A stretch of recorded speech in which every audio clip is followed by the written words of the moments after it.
They weren't expecting that many people for this year today. So, okay. In looking over the Biurim, I think we did most of them already. The other ones are a little bit more technical. So I think we're going to go on to the next Sif today. Okay, let's take a look at the Rav Shulchan Aruch in Sif Vav. So we, just to conclude, I think that in the last Sif, we really saw a balancing act that exists in the laws of Halva. What I mean by a balancing act is that there's a tremendous mitzvah to lend money, and the first part of the halacha that we saw were the rights of the borrower not to be oppressed when he doesn't have the money to pay back. And then this passive saw the rights of the lender to be able to collect. First of all, he has a right to not lend money to someone who doesn't have doesn't have a legitimate plan to pay back, or is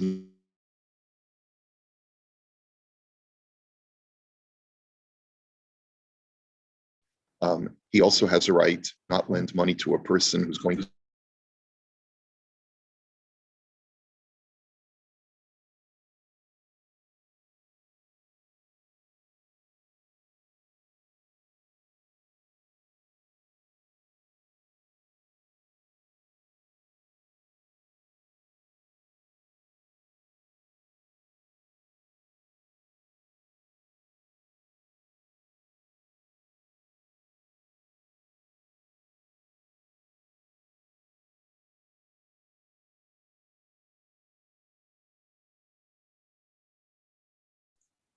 I don't know what happened, but I got knocked off of Zoom a second ago, but we're still live on YouTube.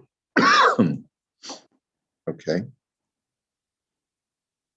All right. Anyway, so basically that's the balancing act. The lender has rights, and the debtor has rights also not to be oppressed. Okay, let's go on to Sifav. Amal ve'es chaveru lo yalvenu ela bifnei edim. When you lend someone money, you should always make sure that there's witnesses. Afilu haloive hu talmid chacham, hu bevadai lo yachpor mida'ato. Even if the love is a scholar, and you know that he's not going to ever deny owing the money, you implicitly trust him. Afal pichein yesh lachush sheyishkach hahalva machmas tirdas limudo v'yachpor bo. But you have to be concerned. Maybe, there are sometimes absent-minded professor types of guys, and he may be such a Talmud Chacham that he's so involved in his learning that he may forget that he borrowed money from you. And then you may go over to him and say, do you remember the money I gave you? And he'll say, what? Right? And he may honestly not remember. So it is important to always have either witnesses, and hopefully maybe he'll tell us that perhaps a contract is also sufficient. Yeah, we'll see. So we're just starting this, but the important thing is that you need evidence of the loan. B'chol hamalva below edim over mishum v'lifnei iver lo sitein michshol. Anyone who lends without witnesses is in violation of causing another Jew to potentially sin. But in other words, the Torah says, do not put a stumbling block in front of a blind man, which is also explained to mean do not facilitate this another Jew to commit an Aveira. Ela imkain hilvehu al hamashkon, unless you lend him money with collateral. Because when you lend someone money with collateral, you're not causing him to sin by failing to pay back the loan, because it's almost like you've gotten paid back already. The afal pichein hamalva bishtar mishubach yoter shebemashkon yoter. But when you lend someone money with a piece of paper, with a promissory note, which is what is meant with Adim. In other words, Adim could either be live people or it could be a promissory note that is witnessed by two. That's typically the example, is that witnesses sign the shtar, the promissory note. Okay, he says it's even better to have a promissory note He says, because when it comes to collateral, the borrower may forget how much he borrowed. And he says, I know I gave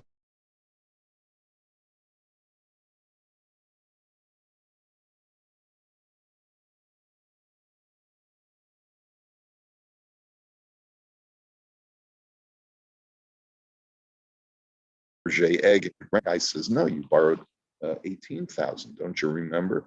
And they could squabble over the amount. So therefore, it is very important to make sure that, this phrase, barachel bitcha haktana, that's a phrase in Hebrew. When you want to say that, you want to make sure every detail is included. You say in Hebrew, barachel bitcha haktana. For Rachel, your daughter, the younger daughter. That's the way Yaakov specified to love him. I want to marry Rachel, and lest you give me a different Rachel, no, it's your daughter Rachel, and lest you rename Leah as Rachel, I want your younger daughter. In other words, everything has to be very, very specified. Okay. Uve'edim below shtar, efshar shelo yihiu ha'edim b'medina kishiyitvaehu v'yachbar. And the reason why it's even better to have a piece of paper than it is to do the loan with witnesses who are just watching, right? Is that what happens when it comes time to collect? The witnesses are not there. They may be they may be dead, they may be in a different city by now when the loan is due. So therefore, it's always better to have a piece of paper that is signed by witnesses. And today, I think that the poskim say, we'll have to see inside, that as long as, obviously, is it better to get it notarized? Perhaps. But as long as it's something that's upholdable by the law, a promissory note that's signed by both parties, that certainly is the best thing to do. Whenever I've lent someone money or whenever I've borrowed money, which is not very common, I insist on paper. I insist on paper for this very reason. So this is a halacha, right? And don't think you're insulting the person. You're not insulting the person, but you should tell him instead, the halacha requires us to have paper. It's not because I don't trust you. But rather because, anything can happen, and the halacha says that even when two people trust each other, they're obligated to have a contract, right?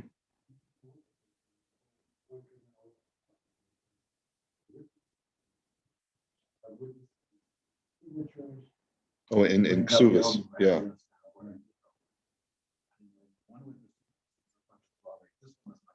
Right. Right. Yeah. Yep. Okay. So let's take a look at the Imrei Yaakov. Just a quick commercial break. I'm going to be out of town tomorrow, so we won't have shir tomorrow. And I believe Monday is a statutory holiday, so we'll resume shir on Tuesday, Be'ezras Hashem. Okay. So, Hamalvis Chaver lo yalvenu ela bifnei edim. When you lend someone money, you should only lend them with witnesses. Ve'im toimar. So, in the Imrei Yaakov, he says as follows.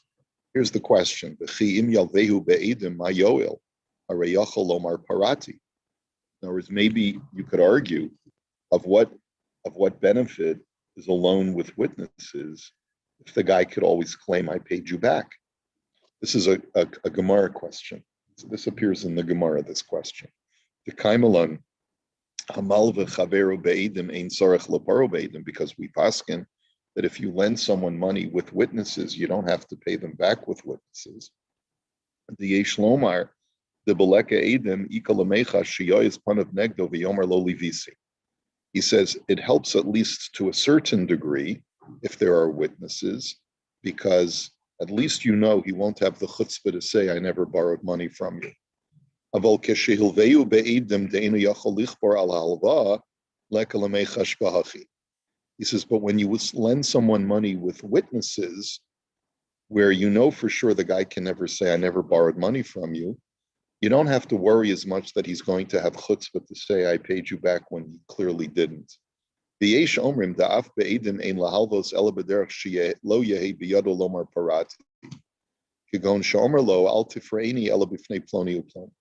And some posts can say that even when you lend someone money with witnesses, you should also arrange that he only pay you back when witnesses are present. In other words, let's make sure that there's no one is contesting this. Okay. Bifnei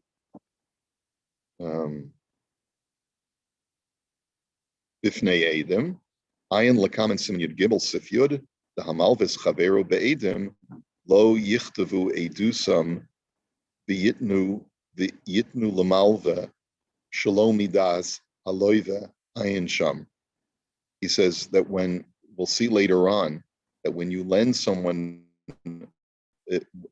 money with witnesses present, lo yichtavu edusam, they should not write down their testimony and say we were present in front of Ruvain and Shimon, and Ruvain lent Shimon this money.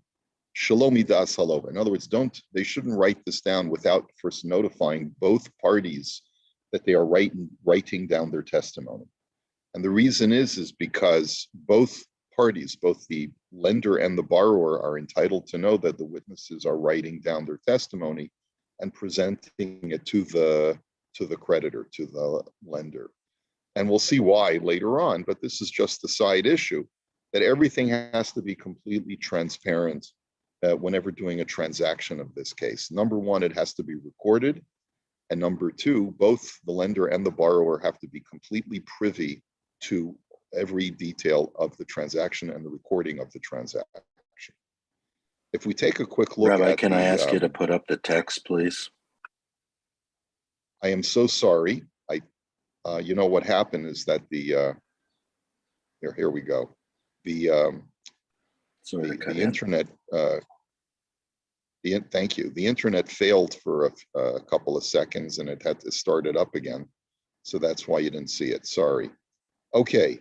So lo yalvenu ela bifnei edim. You may not do the loan unless it's in front of witnesses. Kasav ba'arach hashulchan dema she'ein yizharin ata bazeh v'lo v'nzeh mizeh gemach below edim v'lo shtar. He says the Aruch HaShulchan asks a question. Why is it that many times today people are not careful about this, and they do lend money without witnesses and without a shtar? He says mishum demakirim zeh ezeh v'ne'emanim zeh lazeh. It's because today people recognize each other, they know each other. V'yodea hamal v'shelo yishkach v'lo yichver lo ad kan l'shana. And the lender knows the guy's not going to deny it, trusts him, and therefore it's okay. That's what the Aruch HaShulchan writes. He says today in the shtetl in Anatevka, wherever people are, so the Tevya will borrow money from Laser Wolf, and it'll be a small loan, and they trust each other, and he'll pay back Laser Wolf, and everything will be fine. Okay, right? So he says, "Ulam dvarim elu tzarich iyum l'chora." He says, but it's a little bit difficult to understand what the Aruch HaShulchan is saying. The Harei b'Gemara achar she'amru sham de'en lahalvos mos below edim. He says because in the Gemara, after it says that you should only lend money with witnesses, ma'isi uvda me ravina shelo ratzu. Lahalvos mos l'Rav Ashi, he says, you see, the Gemara even brings a story that Ravina did not want to lend money to Rav Ashi. They were best friends, and he still would not lend money to Rav Ashi because there were no witnesses present. Alma de gamla adam gadol v'neman k'Rav Ashi ne'emar zeh. He says, you see that even a great gadol hador like Rav Ashi, Ravina didn't want to lend money to.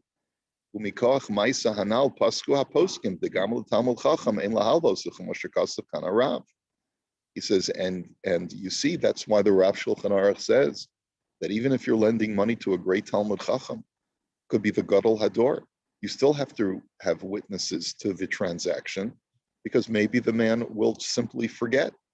Uvil pilpula charif the sof perik ezehu neshech kasav al divrei harasham the pasak the yeshbo mishum lifnei iver v'zel lashona.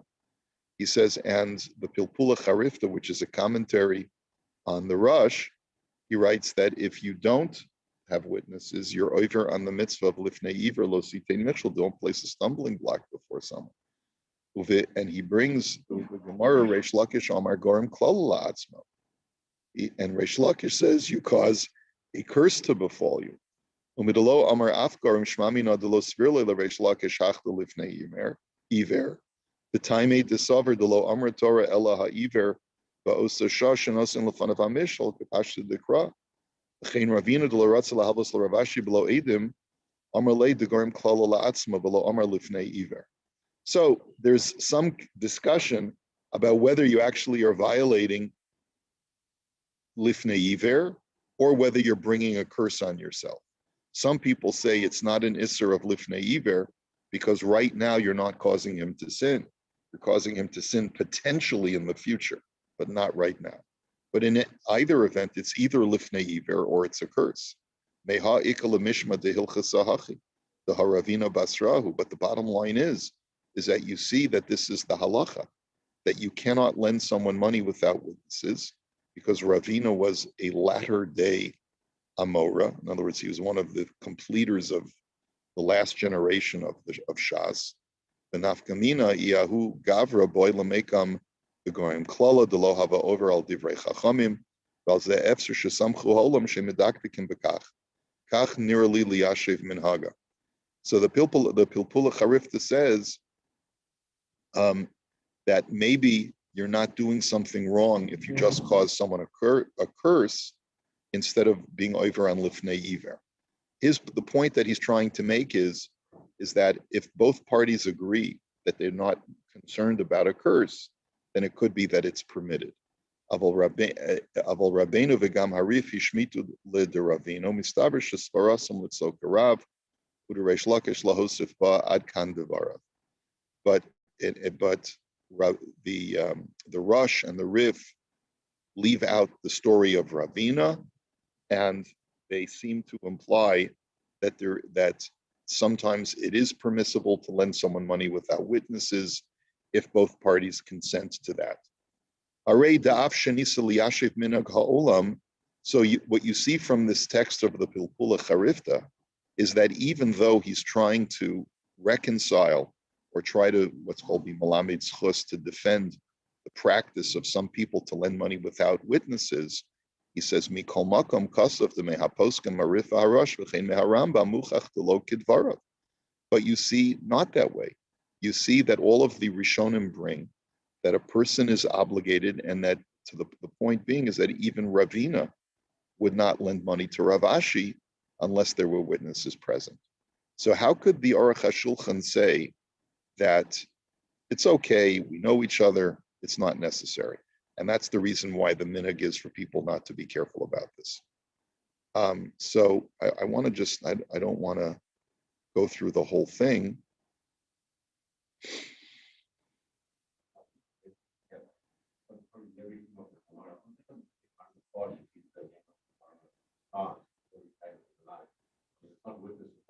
That's also a legitimate concern, because, you know, what happens, you go to the heirs and you say, I lent your dad a few $1,000s, I'd like to collect. And they say, well, where's the promissory note? Yeah. So what if a malva says, it's okay, I'm moichel. If the guy dies, I'm moichel the loan. You know, you could say that. Anyway, let's just get to the bottom line. He says, "Ulasikam hadvarim hayotze mehanis bar le'el." What comes out from everything that we've deliberated up until now is the im hamalva makiris halova betur adam ne'eman, that if the lender recognizes that the borrower is a trustworthy man, kagon shehu talmid chacham, he's either a Torah scholar, or afilu imhu Yehudi pashut ach makiraso mikarov shehu yarei shamayim v'ne'eman shebevadai lo yachbar lo b'mezid. Or even if he's not a Talmud Chacham, let's just say he's a He's a Pashut Yid, but you recognize that he's a man of integrity and he's trustworthy, and you know that he's never going to deny the loan. As leka bazeh iser lahalvosa mishum lifnei iver, ela mishum sheyochel al yedei zeh likrom klala le'atzmo. He says, so there's no you could argue that there's no prohibition of lifnei iver based on the argument above, but there would still be a potential for there causing a curse to fall upon yourself, shahabrios ya'alizu alav sherot zolahotzi mammon b'sheker, because you're making a headache for yourself. What happens if you go to tell a guy, come on, you owe me the money. How come you're not paying me the money? And if there's no evidence that someone owes you money, then you might bring suspicion upon yourself that you're trying to scam people by telling them that you owe me money when they really don't. And therefore, if you're not worried about that, and you're not worried that the guy's going to deny the loan, then you do have a heter to lend money without a piece of paper. Ulam chashash zenem arakim hu malveo lizman aroch sha'alul haloi velishkoach hadavar. But he says, but let's also clarify that this whole din is only when the loan is for an extended period of time, where it's possible for the borrower to forget. Aval lizman katzar de lo matzoi bo shichacha leka ba'anashim hanal gam mishum shash klala. But if it's for a short period of time, you trust the person, you know he's not going to forget because it's only for 30 days. So then you don't have to worry about the curse that you're going to bring upon yourself, that people will accuse you of trying to scam someone, because you know he's not going to deny the loan. And it's a small amount of money. And if the guy doesn't pay you back, you'll be moichel him anyway. Like the guy says, listen, can you cover dinner tonight? Like you guys go out to the bar, or not the bar, but you go out for dinner with your buddy, and you say, listen, can you front the money to me because I left my wallet at home, or whatever the excuse is. And the guy says, sure, it's no problem. You're planning to split the bill, so it's $100. So you front the guy $50 to cover his dinner. Okay, so is he? Which is incredible that got to pay $50 for dinner today, but that's like even in an inexpensive restaurant, that's what dinner costs these days, right? So, right? Am I right? Or what? Canadian dollars, right? But your attitude is, you know what? If Yankel forgets, because a lot of times people forget these kinds of side things. If he forgets, I'll be moichel him anyway. He's my friend. If he forgets, next time we go out, I'll conveniently forget my wallet at home, and I'll make sure he pays. But anyway, so he says, if that's the kind of relationship and that's the nature of the loan, it's a small amount, shari b'chol gam. So then it's permitted. You don't have to draw up paper for something like that.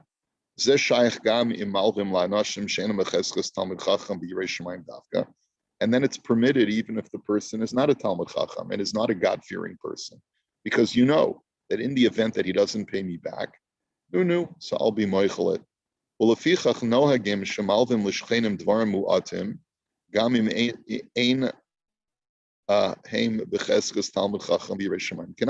So therefore, people lend each other cups of sugar, a few eggs, lend me your lawnmower. You don't have to draw up paper for that. You don't have to you don't have to bring witnesses. You don't have to get a promissory note. Things that are of a small nature, that it's not a problem to lend to people, right?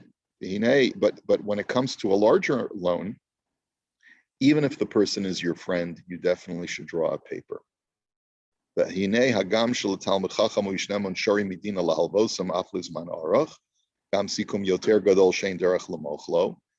the truth is that, like the Aruch HaShulchan says, even for larger amounts, if the person is God-fearing or a Talmud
I guess we lost the rabbi.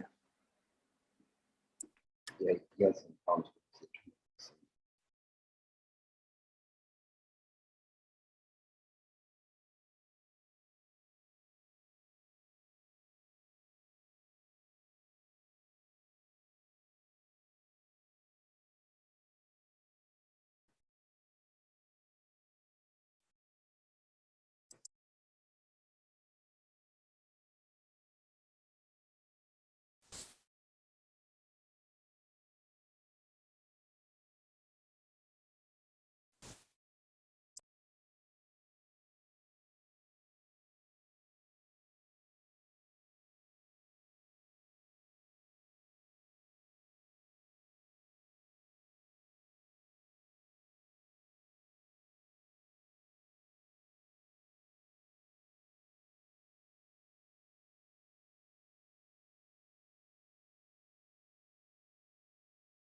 Jumped off.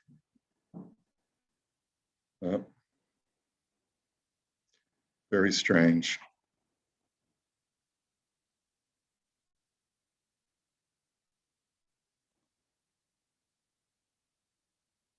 Okay. So anyway, that's the bottom line, is that it is permitted under certain limited circumstances to lend money without having witnesses and drawing up paper. But anytime a loan is made for an extended period, or if it's a significant amount for which you would normally not be moichel, if the guy doesn't pay you back, you definitely should, definitely are obligated, whether it's because of lifnei iver or whether you'll be causing a curse to yourself. It's very, very important to do this. Okay, so we'll hold it here for today. Again, sorry for the technical